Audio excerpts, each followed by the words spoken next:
Je suis tellement heureuse de vous partager cette première capsule, Le savais-tu, sur le thème La cellule d'amour. On a tous une cellule d'amour dans notre corps et peu importe comment on la nomme, on la perçoit. Et cette partie du soi, elle existe en tous et chacun. Cette lumineuse et bienfaisante réaction intérieure qui nous pousse à devenir encore plus créatifs et elle nous permet d'anticiper une grande joie. Elle nous permet aussi de la vivre, cette joie-là. Et le simple fait d'en prendre conscience, c'est ce qui est important. L'intensité s'approfondit dès qu'on en prend conscience, dès qu'on sait qu'elle existe. Peut-être que tu cherches la tienne, pourtant, toi aussi tu l'as. Serais-tu l'as de l'enfouissement? Il y a certaines personnes qui la nomment l'étincelle, d'autres la confondent avec l'âme, puis d'autres s'en fichent complètement comment la nommer, en autant qu'ils la vivent, qu'ils vivent cette joie-là, qu'ils vivent dans la joie.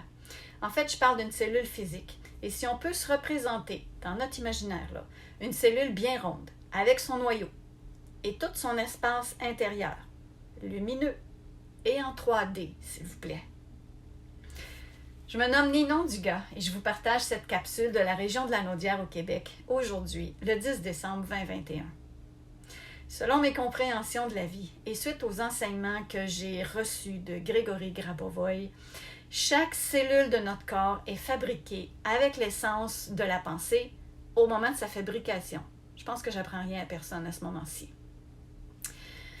Mais par contre, si on prend conscience que les cellules de notre corps se renouvellent, il y en a qui prennent plusieurs années avant de se renouveler et d'autres ne vivent que quelques heures. Mais grâce à ces milliards de cellules qui se renouvellent dans notre corps en constant mouvement, le mouvement, il est tellement rapide qu'on ne s'en aperçoit pas. Alors, c'est un peu à l'image des pannes de ventilateur qui tournent tellement rapidement qu'on a l'impression qu'il y a juste une palme statique. Donc, le renouvellement rapide et constant de nos cellules apporte des changements subtils, des changements précis, sans même qu'on le remarque. Parce que nous, ce qu'on se dit, c'est, ça se guérit tout seul. Pas tout à fait tout seul. Mais si on en prend conscience, si on prend conscience qu'on a cette cellule d'amour, si on devient conscient qu'elle est présente en nous, alors on met toute notre attention sur cette cellule d'amour, sachant qu'elle est dans notre corps. Et c'est à ce moment-là qu'on peut apprendre à ressentir l'amour qu'elle dégage. On peut aussi y arriver en imaginant un rayonnement, le rayonnement de cet amour dans notre corps. Qu'est-ce que ça va faire? Ça va avoir effet pour... Je me mélange un peu dans mes affaires. Ça va avoir pour effet une présence lumineuse, équilibrée dans nos pensées. En gardant cette présence consciente, là, cet amour lumineux en soi, finalement, on le rayonne. Puis ça, c'est automatique. On rayonne l'amour, mais de façon consciente. Donc, chaque cellule de notre corps qui va se fabriquer à cette seconde précise, au moment où on rayonne cet amour, elle va être une cellule qui contient encore plus d'amour. Ça fait du sens. Ça va être une cellule fabriquée à partir de notre pensée d'amour pour soi. Et cette prise de conscience, ça a été un tournant dans ma vie.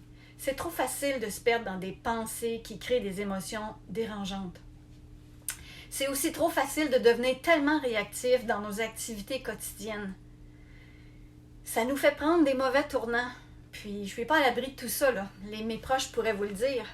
Alors, j'ai envie de vous dire, arrêtons de s'étourdir. Déterminons ce qui est important pour soi, puis fonçons vers ça. Je vous souhaite une magnifique journée. À très bientôt.